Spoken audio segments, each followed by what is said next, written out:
So you're now on the continent of Europe. You're right outside of Paris. When do you fly your first combat mission? Now, I'm going to back up just a little bit about the war at that time.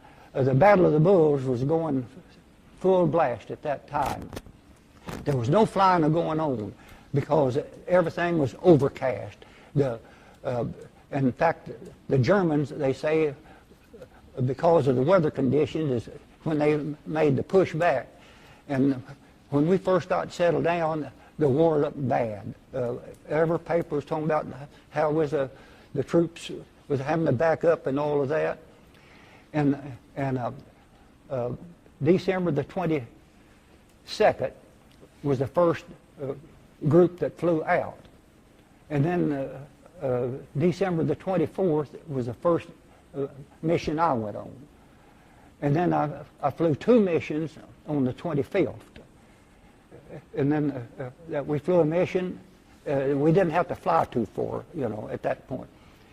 And then while they refueled the planes and put bombs back, loaded the bombs, they fed us right out there at the plane. And then we went back again,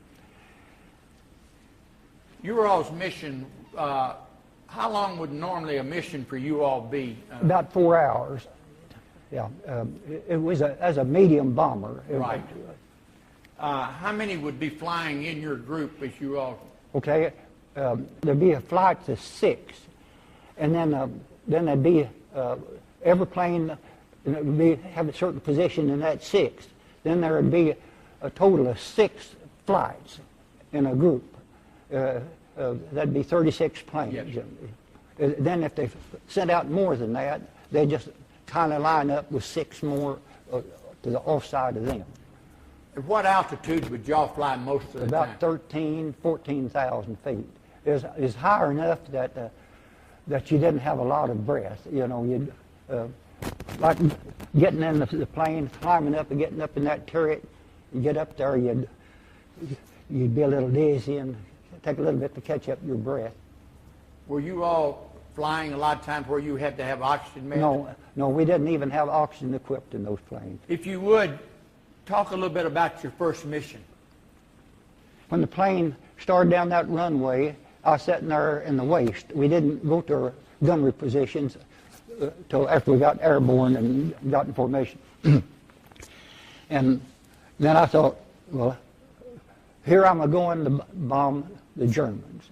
And that's what all I've been leading up to, and now here it is. And I'm on my way in that plane, just a roaring so loud. Then all at once, some kind of a little tingling started in somewhere in me, and I began to tingle all over, and I'd be doggone if it didn't come on up. And finally it got up into my head. I just a tingling all over.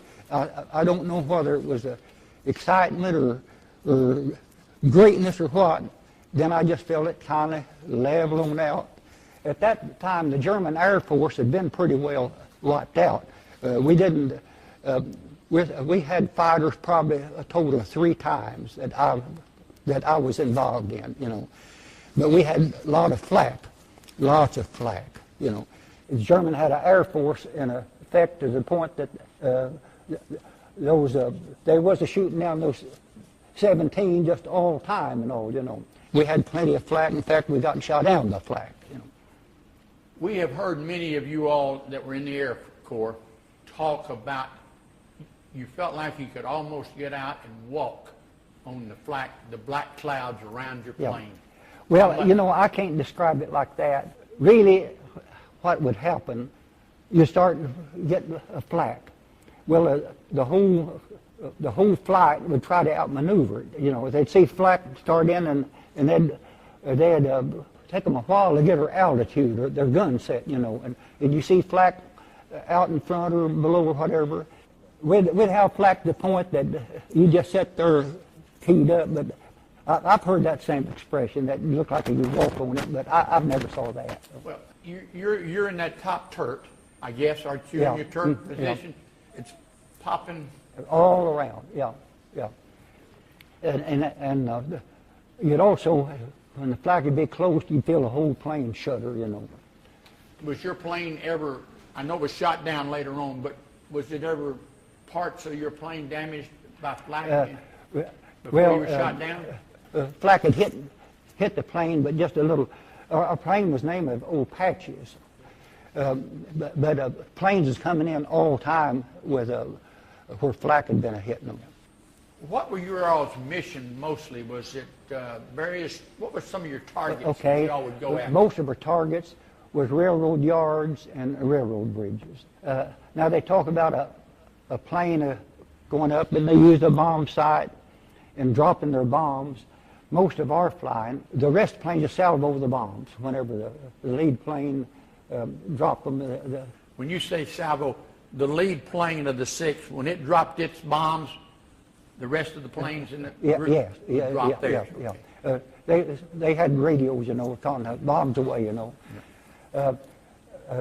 Now that's 6 planes that get in together just as close as they could for railroad bridges and all that, but that'd put a big pattern. The planes they'd stay in flights of 6, but then whenever they'd drop their bomb and all that, they'd come back and get back in their formation. You know.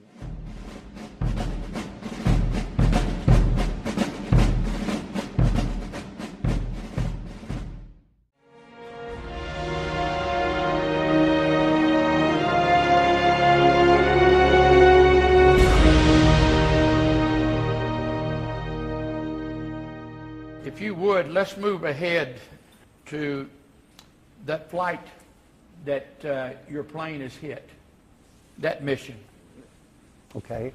That was, I think, what, your 13th mission? 14th? I think it's a 19th mission. Okay. 19th, I'm pretty sure it was. It was an overcast day, and we always had a primary target and a secondary target. And then if the group couldn't hit either one of them, they'd send us off in flights of 6 on our own, just something that we felt like that was worthwhile for our bombs. And we really wanted to do that because we didn't get credit for a mission unless we dropped our bombs, you know. So we had a primary target, then we had a secondary, then we dropped off with 6 planes. And we flew over Koblenz, Germany, and that was a no-no. It was well protected area through there, and we didn't know where we were. And you're talking about walking on flak. Well, when they started shooting, immediately, flak was everywhere, and the plane was just wobbling around and kind of looked to me like a butterfly flying or something like that. In a matter of no time at all, we was the only plane we could see. You know, they just was on their own. You know, and we knew we shot up because hydraulic fluid was all in the plane and getting in your eyes. And the pilot, he opened the bomb bay doors and dropped the bombs just to get rid of the weight of the bombs. And he was trying to get a heading out of there somewhere. In fact, we didn't know where we were, you know. He was using Mayday, and asking for a heading. And if I see a movie now and I hear Mayday, Mayday, I don't like that, you know. But anyway, at some point, he got a heading. And he turned into it, and right away he noticed we was going east, right into Germany. But the co-pilot was telling us this later. And when he saw the heading was putting us into Germany, which was an easterly direction, some of the last words he ever used was bad language. He cussed them out real bad, you know, and turned back. So we lost a lot of valuable time of trying to get headed back west. So all he was trying to do at that point, when he couldn't get a heading, was head back out the enemy direction, you know. The bomb bay doors closed. And the hydraulic system was shot out, but there was an emergency deal to let it open and close one time, which you used that to drop several of the bombs. And when that closed, you couldn't lower the front wheels or open the bomb bay doors because hydraulics was out. Okay, the only way the pilot could get out of the plane is to leave his position, come back through 2 bomb bays, and the bomb bays, they got a catwalk. You just had to walk sideways to get through it, you know. Then you went through the radio compartment, then had to crawl through a little door to get to the waste, and then get the waste window out. Well, he knew that he couldn't do that. He knew that there's no way he was able to ever get out of that plane. We lost altitude all the way. It was on one engine, and he already told us that whenever the bell rang to get out immediately. He was trying to get us out of enemy territory, you know. Well, bell went off, and you're already trained which position goes. The radio man goes first, then the top man goes second, and the tail gunner goes third. The other crews, they lower their wheels. They need to get out, and that's where they go out, or the bomb bay. You know, this radio operator, he started to jump out, and I was right behind him, and he didn't go out. He was part of the way out, and he wasn't going. And the bell's ringing, and I thought, boy, he's not going to jump. So I tried to push him out. Then I saw his hum. There was a gun mount right there in the waist, and when he started to scoot out over it, he'd caught the seat of his chute in that, and he's hung there, partial in, partial out. And right away I got a hold of the bottom of the parachute and gave it a hard yank, and we got free of it, and he was gone then. Now the chutes we had was what they call a chest pack. You didn't have nothing but the harness on until you got ready to use them, and then you just snapped that on. And so he jumped out, and I saw him floating. We didn't know where we were. And where we jumped, it was kind of open. And I saw it floating and floating, and I could see timber. And I went clear over in the timber and landed in a tree, way up in the tree. And I was hurt. When I say I was hurt, I'd failed to do like what you're supposed to. Your private parts, you're supposed to make the straps go on each side and make sure when the chute opens, well, they're all clear. I didn't do that, and that hurt me so bad, it's pitiful. And when I landed in the tree, I was sick. In fact, up in that tree, I just kept thinking, I'm going to faint, I'm going to faint. And all at once I heard someone hollering up at me.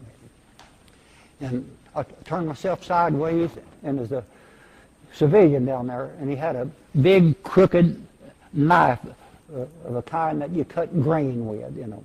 And he was hollering up at me. And I thought, well, he can't get to me for a while. And I lay just back and shut my eyes, and pretty soon I began to feel better. And I raised up again there, and he started hollering again. So I unbuckled myself from my chute and crawled around to where I could get to the trunk, trying to make up my mind what to do. Now this is exactly the way it happened. I can remember all of this so plain, you know. And I had we carried 45s, and I thought, well, should I shoot him? Then I thought, if I shot him and they catch me, they'd come a lot nearer putting me to death, and they wouldn't taking me to prison. You know, he was awful spindly looking, and I just figured the best thing for me to do is get as close as I could to him and try to outrun him, you know. But I was sitting there waiting to feel better up in there, and there he stood. And then all at once I noticed that he was speaking French, you know. And right away I saw that he thought he's calling me a German, yeah. And right away I said, "Whoa, I'm American soldat, American." He said, "Vous American? Oui, American soldat." I could speak just enough French to get around a little bit. So he thought I was a German, and of course was in Luxembourg area. In fact, he even climbed up in the tree and got my shoe out for me, and I brought it home. My wife had a gown made out of part of it, and I've still got the pilot chute that pulls the main part out. I've still got it, and I belong to VFW, and I've got some stuff there that I brought back in, and it's part of that. So you all communicate enough that he knows you're an American airman? That's about it, yeah. So now what happens? You get down? Okay. The boy that bailed out right after I did, the tail gunner, he'd saw where I landed, that area there, and when he landed, he headed that way. There are some French soldiers nearby. They already saw the plane and all that, and they stopped. He was right there close by. He motioned them on to where I'd landed, so he showed up with some French soldiers there, and I just stayed there before that. After the Frenchman going up and getting my chute and all that, I just waiting around there. Then he showed up. There's some other military vehicles. They took us in the town of Luxembourg, where we stayed 2 or 4 days, something like that. They come pick us up. How many of your crew are together now? You and I know one other, but anybody else, or just the two of you all? Well, just us two got together. Now this radio man, when he landed, he broke his foot, and the last I saw of him, he was on the ground, his parachute dragging him. I'll tell you, the wind was up pretty much, and I saw the shooter dragging him, and we never got in touch with him till we got back several days later. They took him on to a hospital somewhere when they found him. Now, I know you had mentioned your pilot. How many of you all, there were 6 of you on board that plane. 1 was killed already. Yes. How many of you got out? All of us got out but the pilot. What reason the pilot, he couldn't get out because he's flying it. He died. He could have got out if he did, at a good altitude. He could have come on back to the waist and got out. He'd had autopilot. He'd have had time got out. Our co-pilot sat there right with him. He wanted to stay with him and help try to land the plane, but he said he gave him a direct order: get out, you know. And so he stayed with the plane. He's just a young fellow, about 21, 2-year-old, and his wife had had a baby. He's only married one of the crew. His wife had had a baby, and we still call him Pop. He hadn't had the baby, but we hadn't knew about it, but just a few days before he got killed. So he stayed with the plane and is killed? Yes. So 5 of you survived? Right. And you were on your 19th mission? 19th mission at that time, yeah. How many missions were you supposed to fly before you could come home? 65. Earlier in the war, you didn't have to fly that many, but it got to where that flying wasn't all that bad, you know, and they upped their missions, you know. When do you get back to your base? Well, it was about 4 or 5 days after we bailed out. They had to come up and pick us up.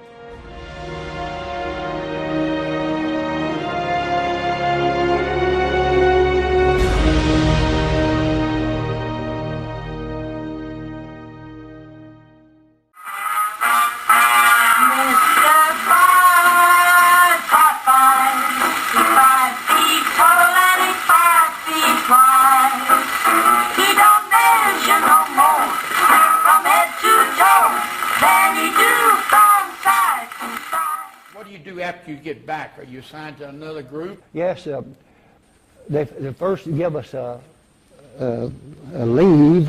We went down southern France. They called it a rest leave, and we went down the Riviera and stayed a week, and that was a lovely deal. But then right away, I got assigned to another crew. The crew member, he had his amount of flying in and left. But I was a tail gunner on that crew. Now this boy from Tulsa, he never did get on the crew. He just had to fly as an extra. He'd just be around there, and whenever they needed extra, and if someone get sick or something, that's what he did. You know. You are reassigned to another plane, and you start flying missions again? Right. After that was over, I think that was my 19th mission. I think it was a total of 34 missions I flew. The war was over. Where were you on VE Day? Victory in Europe. That was real interesting too. We're still at this same base that I was talking about where we moved to after that. And there's a boy by the name of Elias. And he is an Italian, big, you know, those big mouth kind of Italians. He's always hanging around the headquarters getting rumors. And everybody would say, Elias, what's the latest rumor? Everybody's interested in rumors. And one night, he come into the barracks there after night, and he just got back from headquarters. he all excited, and he said, the United States has dropped a bomb on some town over in Japan, and it wiped out the whole town. And they're giving the Japanese 3 days to surrender. And if they don't surrender, they're going to drop another. Well, it turned out they dropped the second one. But at that time, it's just that one. Well, anyway, we're just all laughing and hurrahing him because he said one bomb destroyed the whole city. About that time, over a loudspeaker there at the barracks, it said, "Your attention, please. Your attention, please." Then it went ahead and confirmed what he'd said about which was the atomic bomb, you know. So it was about 2 or 3 days later that, I mean, we knew the war was over immediately at that point, you know. How long do you stay in Europe before you come home? Well, I come home in October, and that was in August, I think, when the bomb was dropped. Where do you sail from coming back to the United States? La Havre, France. Yeah, I've still got showing where we left out and like that. Where do you come back to the United States? Where do you land? We landed back in New York, and in fact, I had another one of them emotions back there. We come by the Statue of Liberty, and that there started it. But then, all at once, we heard some of the music, the best music you ever saw, and it was a ferry pulled right up beside of the ship, and there's a saying about "Welcome home, Yanks," and screaming and all that. And of course, we were doing the same thing back, and it seemed like we'd been forgot about. But then I saw we hadn't been forgot, and then that same feeling I was told about before covered me again. You came back at night again? No, it's a daytime when come So back. you did get to see that lady standing in the harbor? Yes, yes, that was a great sight, but that didn't do what this here ferry with all the girls are screaming and it did, you know. You disembarked there in New York. Where do you go? Okay, out of there we went to Camp Kilmer and stayed a few days. Then they sent us on to Jefferson Barracks, Missouri, is where I got my discharge. I'll tell you a little. I hadn't seen any girls, you know, we'd just been here and there, and there, after I got my discharge, they put me on a bus, and I went to the bus station, and I had a little layover there, and I decided I wanted me some civilian pants.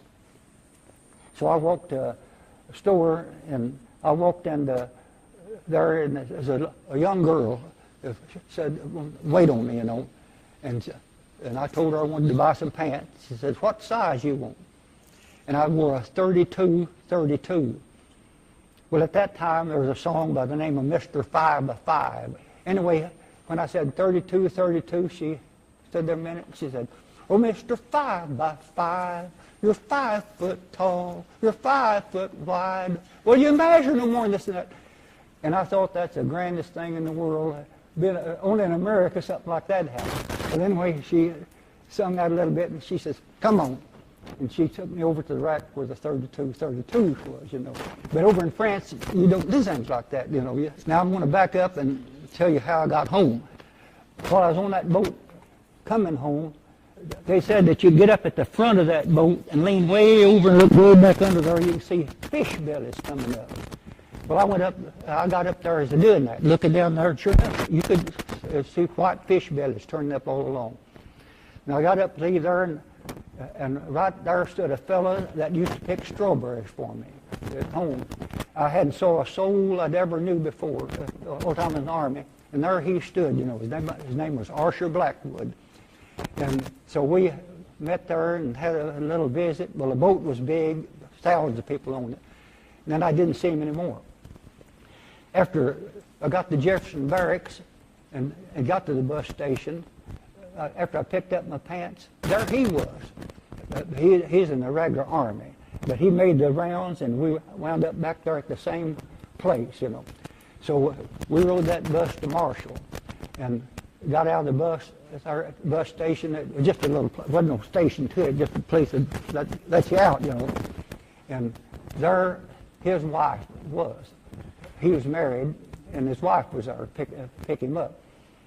And they took me home. I lived about 12 miles out in the country, and I'd been wondering how I'd get on home from there. Well, we got up close to the house. I said, let me out. I just need to go in the house by myself. He said, well, don't, why? I said, well, my mother's liable to get hysterical.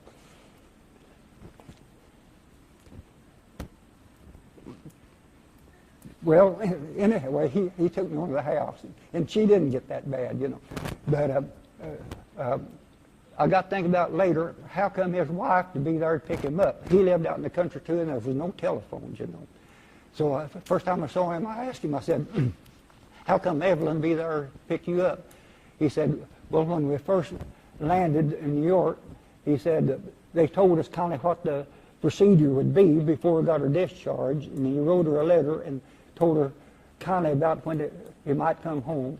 And she'd been day after day a meeting every bus. Yeah, at the time I never even thought, why, how come her to be there, you know. You get home. What do you do after you get back to Marshall? My oldest brother was already home. I hadn't heard from home in a long time, you know. We'd been moving around. My oldest brother was already home, and I couldn't hardly believe my eyes when I hadn't saw him since before the war, you know. I didn't know what to do, you know. We just around there. For an occupation, I didn't know what to do. My dad had just a little hillside farm and all that, and I knew right away that wouldn't very well work. Then I had a brother that just older than me that got out of the Army too. He was a married one, and at that time there's a drilling for oil over in Saudi Arabia, and it was a big thing. There's hiring people to go over there and paying them more wages in a day than we could get in a week or whatever. So we signed up to go to Saudi Arabia, and was told at the time that, well, when they need some more, they'll give us a call. And we didn't hear from it. And then we got a chance. Me and him, we had a little money, and we bought a big farm, 800-acre farm on the Buffalo River. Both of us together could buy it by pooling, so it was partnership in it. And we got to working on it. Then all at once we got a call to go to Saudi Arabia. Well, of course, we turned it down. We was already situated. I've always wondered what my life would have been like if we had went to Saudi Arabia. We both, all we knew is to work, and I know we'd have made them good hands because we just did that. And we'd have probably got involved with the oil business some way or another and never settled at Marshall. Where it is, it worked out good. I met my wife probably a year after that. I'd have never met her if I went to Saudi Arabia. We've raised a good family. We got 2 children, grandchildren, and we've always been around Marshall. And I don't want to sound like a bragging, but financially we've done pretty well. So I've always wondered what missing the Saudi Arabia deal, what that done, you know.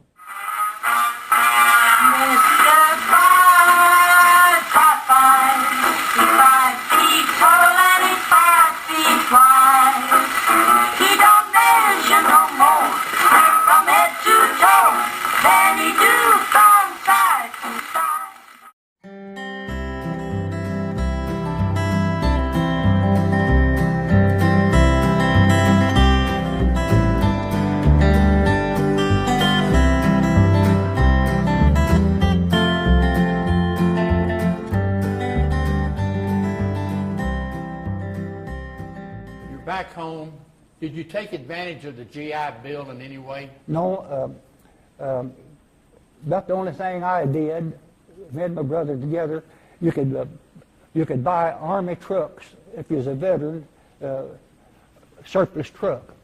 Well, we bought us trucks. All three of us brothers did. Not the fourth one never did. But anyhow. At that time, you couldn't buy a civilian truck. They wasn't making them yet, you know. Then you couldn't get another permit to buy a second one. But you could go to where they're having a surplus sale, And most of the veterans wasn't wanting an Army truck. They was wanting a civilian type that was for sale with the Army. Well, it'd just be a small percentage of the trucks like that. So they'd be disappointed they couldn't get what they wanted, and we'd buy their permit, give them $25 or something like that, but they'd have to buy it for us. We couldn't just take that permit. They'd have to go up there and buy that truck. So actually, we got in the business of buying Army trucks and trading on them. They was selling cheap. So you mentioned that GI Bill and all of that. I guess that's about the only thing I could say I got out of it was the privilege of buying an Army truck and then learning the ropes how to trade in them, you know. You've been a lot of places. You've seen a lot for a young man leaving Marshall, Arkansas during the war. We're getting into the latter part of our questions now. Why do you think it's important for students to study history? Really, you've got to study history to know what your country is made of, how we first got here to begin with in the United States, and what's had to be going on to keep everything like it is now. If they study the past, they can kind of understand our nation, you know, and we've got such a great nation. And I'll go back to the Revolutionary War.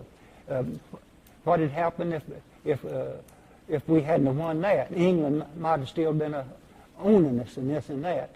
And of course, the Civil War is a little different story there. We should have never had that.